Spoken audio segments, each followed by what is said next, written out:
Hello दोस्तों, आप सभी का श्री श्री के इंस्टीट्यूट में स्वागत है। पुनः एक बार करेंट अफेयर्स लेके उपस्थित हैं और आज है 29 अक्टूबर 2020। तो आइए जानते हैं 29 अक्टूबर 2020 से कुछ महत्वपूर्ण करेंट अफेयर्स।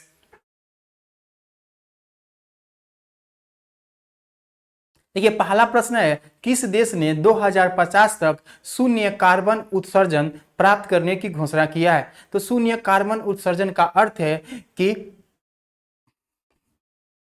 देखिए, उद्योग धंधा से निकलने वाला जो कार्बन है,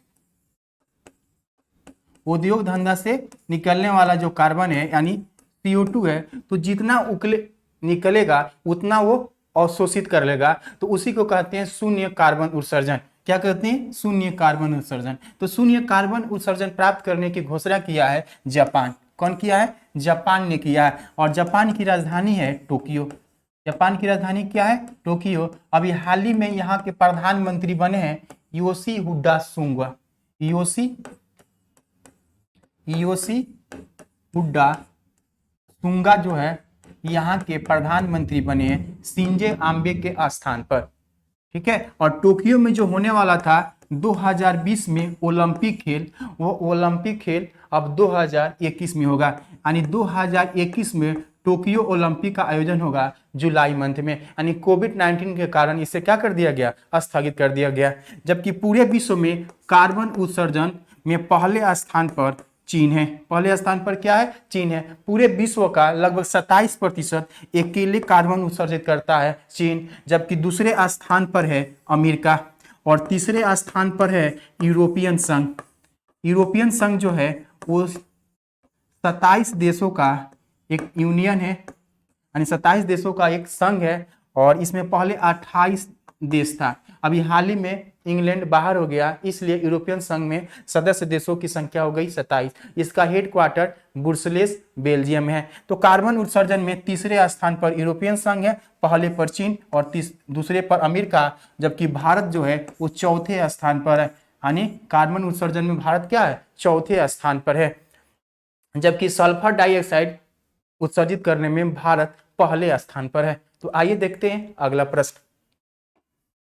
देखिए, अगले प्रश्न में पूछा गया है कि no mask no service policy किस देश में लॉन्च किया गया है। तो नो मास्क नो सर्विस यानी कहने का मतलब बिना मास्क के कोई भी सेवा आपको नहीं दी जाएगी, वो सरकारी हो या गैर सरकारी। बिना मास्क के जाइएगा किसी भी सरकारी दफ्तर या प्राइवेट दफ्तर में, जो आपको सामान या कोई भी चीज लेना हो तो बिना मास्क को आपको ये नहीं दिया जाएगा। ये बांग्लादेश ने शुरू किया है। कौन शुरू किया है? बांग्लादेश ने शुरू किया है।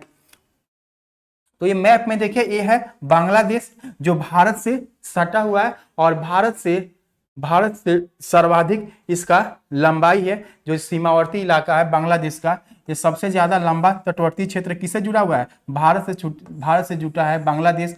लगभग 4096 किलोमीटर इसका क्षेत्र जो है वो भारत से क्या हुआ है? जुड़ा हुआ है। और बांग्लादेश की राजधानी क्या है? ढाका है। बांग्लादेश की राजधानी क्या है? ढाका है। ये 1971 ईस्वी में क्या हुआ? स्वतंत्र हुआ था, जिसमें भारत ही सहयोग किया था। और यहाँ का मुद्रा जो है टका है। और यहाँ के PM जो है वो शेख हसीना है। कौन है? शेख हसीना।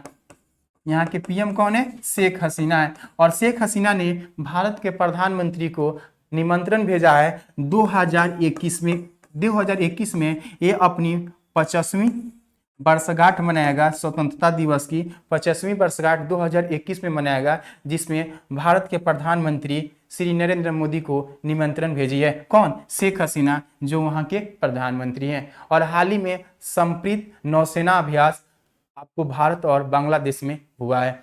जबकि याद रखेंगे म्यांमार में है सितवे बंदरगाह। म्यांमार में क्या है? ये म्यांमार है जहां पर क्या है? सितवे बंदरगाह है, जिस पर भारत सरकार अगले साल 2021 से इसका प्रयोग करेगा। हाल ही में सिंधु बीर, जो हमारा पनडुब्बी है सिंधु बीर, उसे लीज पर दिया गया है म्यांमार को। तो आइए देखते हैं अगला प्रश्न।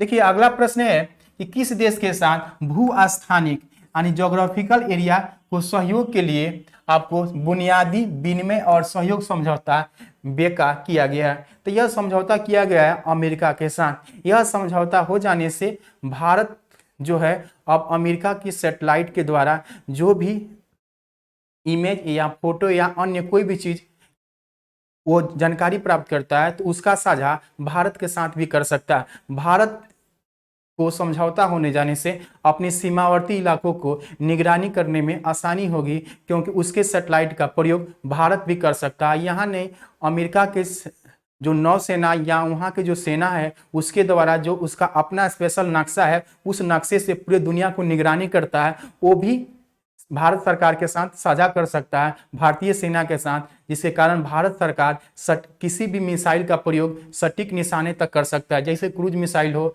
या बैलिस्टिक मिसाइल हो, या सर्दी के दिनों में खासकर ग्लेशियर में पड़ोसी मुल्क के सैनिक जो चढ़ जाते हैं और उसको देखने में तकलीफ होती है, तो अब ये अमेरिका के सैटेलाइट के प्रयोग के द्वारा उसे आसानी से हम लोग देख सकते हैं।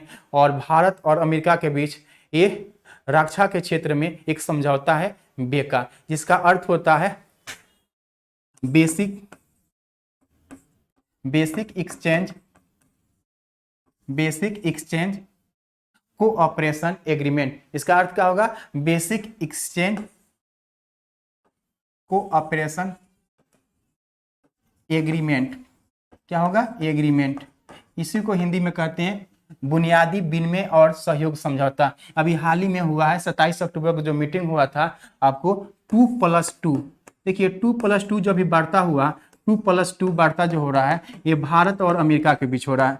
अब रहा बात 2+2 वार्ता क्या है, यहाँ कहने का मतलब हुआ 2+2 वार्ता का अर्थ ये हुआ कि इसमें भारत के 2 मंत्री और अमेरिका के 2 मंत्री शामिल हैं। इसी को हम लोग 2+2 वार्ता कहते हैं। इसी 2+2 वार्ता में आपको ये बेका जो समझौता हुआ है ये हुआ है, इसी 2+2। ये 2+2 की वार्ता हुई थी आपको हैदराबाद भवन में। किस भवन में? हैदराबाद भवन में हुआ।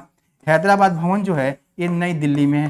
कहाँ है? नई दिल्ली में। तो ये प्रश्न पूछा जा सकता है कि 2+2 की वार्ता कहाँ हुई थी, तो हैदराबाद भवन नई दिल्ली में हुई थी। इसमें भारत के विदेश मंत्री एस जयशंकर और रक्षा मंत्री शामिल थे, और अमेरिका के विदेश मंत्री और वहां के रक्षा मंत्री भी यहाँ पर शामिल थे इस 2+2 की जो वार्ता हुई।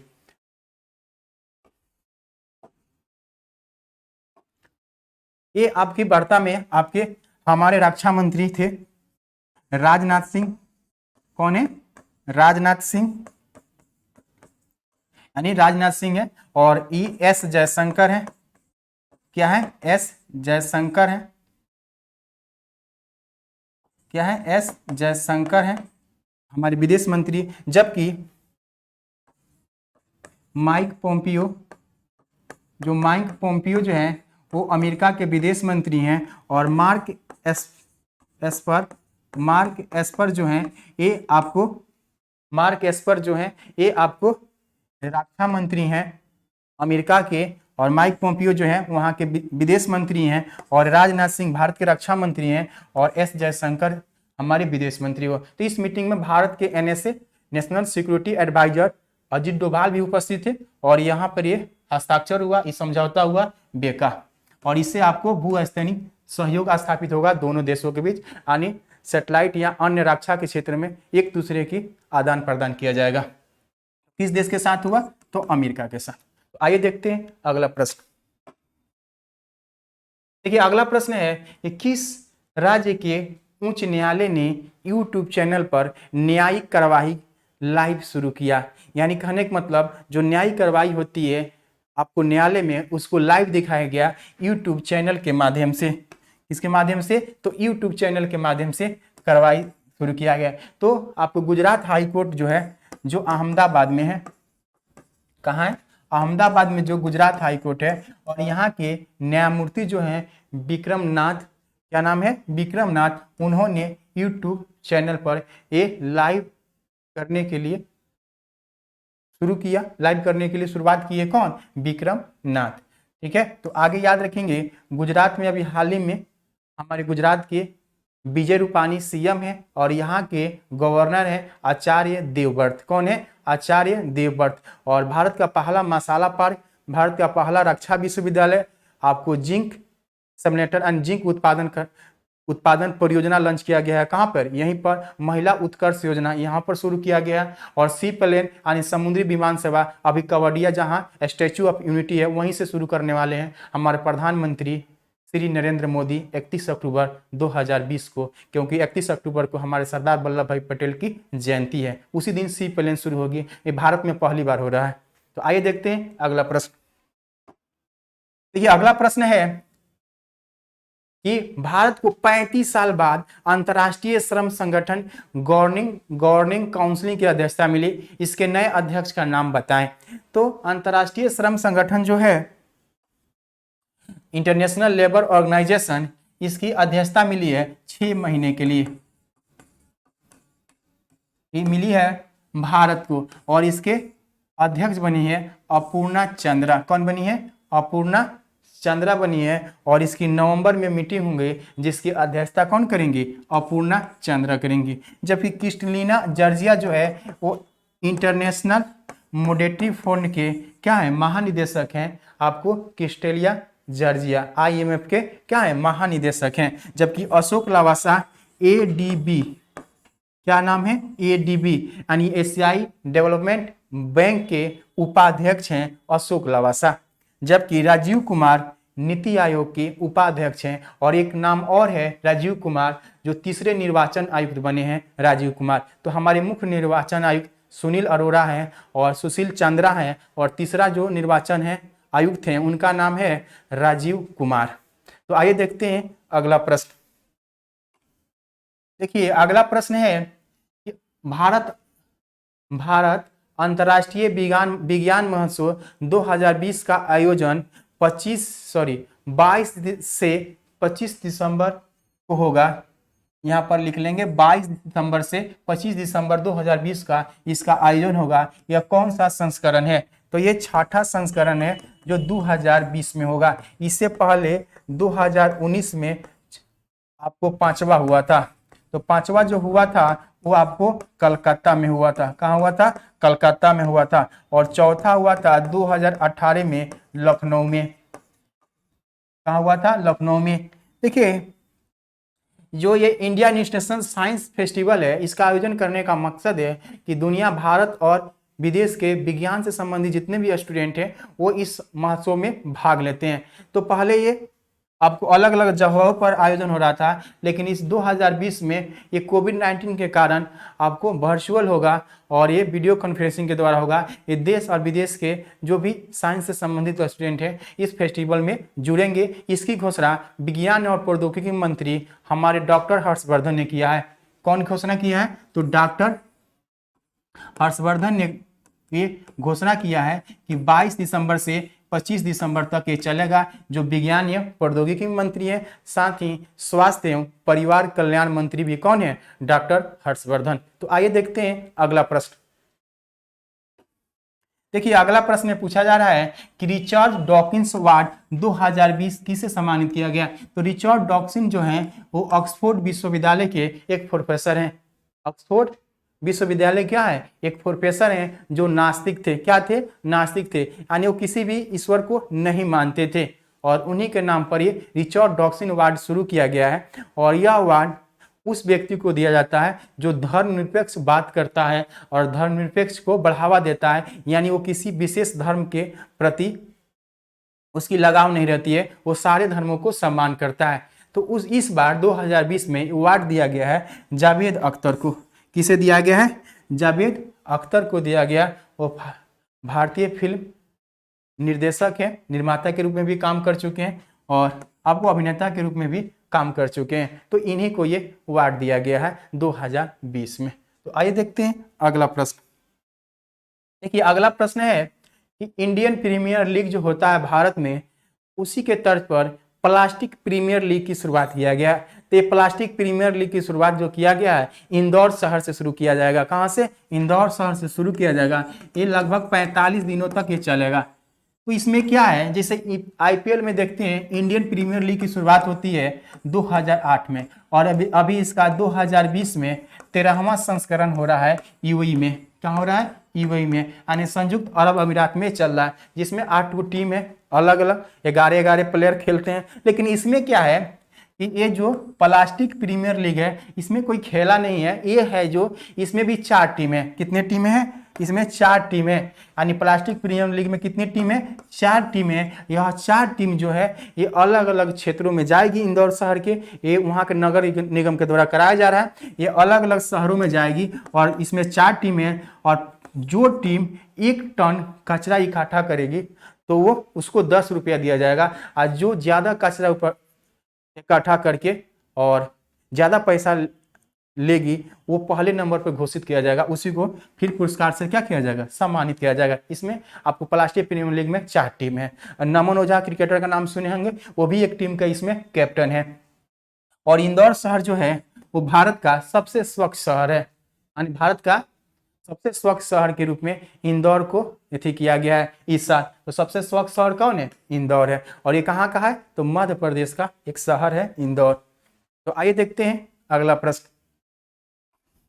देखिए अगला प्रश्न है, किस राज्य सरकार ने प्रसाद की स्वच्छता के लिए भोग योजना शुरू किया है। यानी प्रसाद जो मंदिर गुरुद्वारा में जो प्रसाद मिलती है उसकी स्वच्छता के लिए भोग योजना की शुरुआत किया है। यानी कहने का मतलब जो भारत सरकार की जो संस्थाएं हैं जिस पर देखते हैं कि अपनी खाने वाले वस्तु पर FSSAI लिखा रहता है, यानी food safety and standard authority of India, जिसकी स्थापना 2006 में हुआ। जितने भी खाने वाला सामान होता है आप देखते होंगे यही लिखा रहता है उसके पीछे पॉकेट पर। क्यों लिखा रहता है कि जो खाने वाला सामान इसके सारे मानकों को पूरा करता है वही मार्केट में बेचा जाता है, वही मार्केट में क्या होता है, बेचा जाता है, वही लोग खा सकते हैं।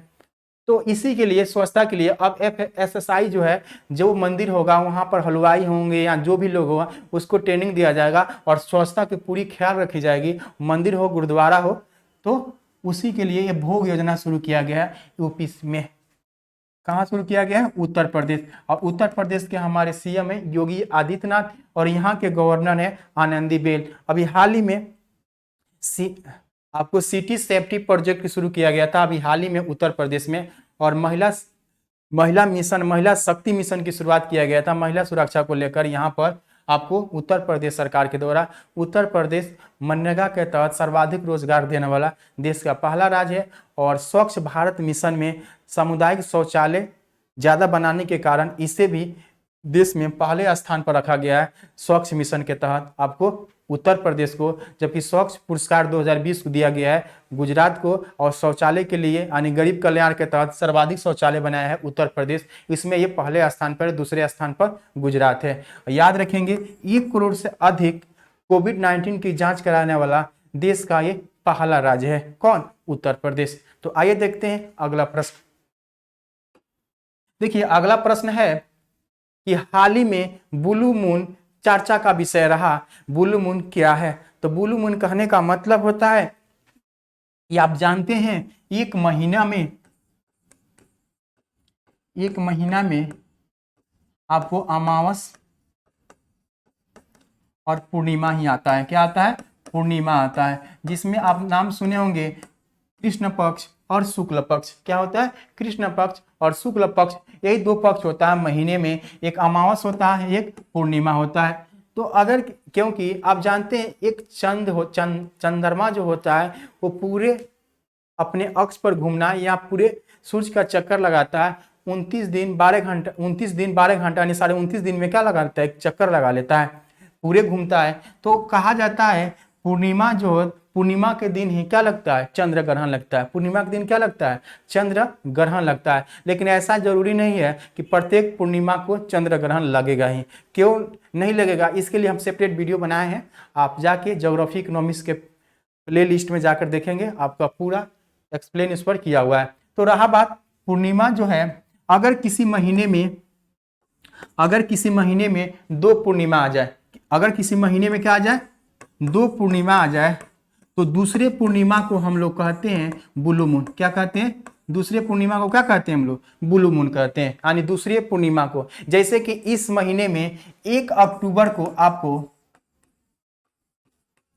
पूर्णिमा आया था और पुनः 31 अक्टूबर को आ रहा है। क्या आ रहा है, 31 अक्टूबर को।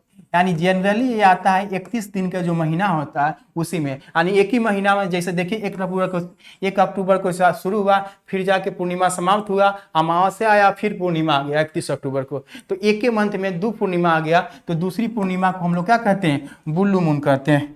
क्या कहते हैं, बुल्लू मून कहते हैं। जबकि सुपर मून के नाम सुनते होंगे। सुपर मून कहने का मतलब क्या होता है, जब सूर्य का परिक्रमा करते करते पृथ्वी, और पृथ्वी का परिक्रमा करता है कौन, चंद्रमा, तो बहुत ही नजदीक आ जाता है, तो बहुत अत्यधिक क्या लगता है, चमकीला दिखने लगता है, और वो अपने आकार से बहुत बड़ा दिखने लगता है, उसी को हम लोग सुपर मून कहते हैं। तो इसको याद रखेंगे तो आंसर हो जाएगा आपका, एक महीना में आने वाली दूसरी पूर्णिमा को हम लोग, दूसरी पूर्णिमा का जो चंद्रमा होता है उसी को हम लोग क्या कहते हैं, बुल्लू मून कहते हैं। तो ये कुछ महत्वपूर्ण करेंट अफेयर्स था जिसके बारे में हमने चर्चा किया। तो मिलते हैं नेक्स्ट वीडियो में। थैंक यू, धन्यवाद।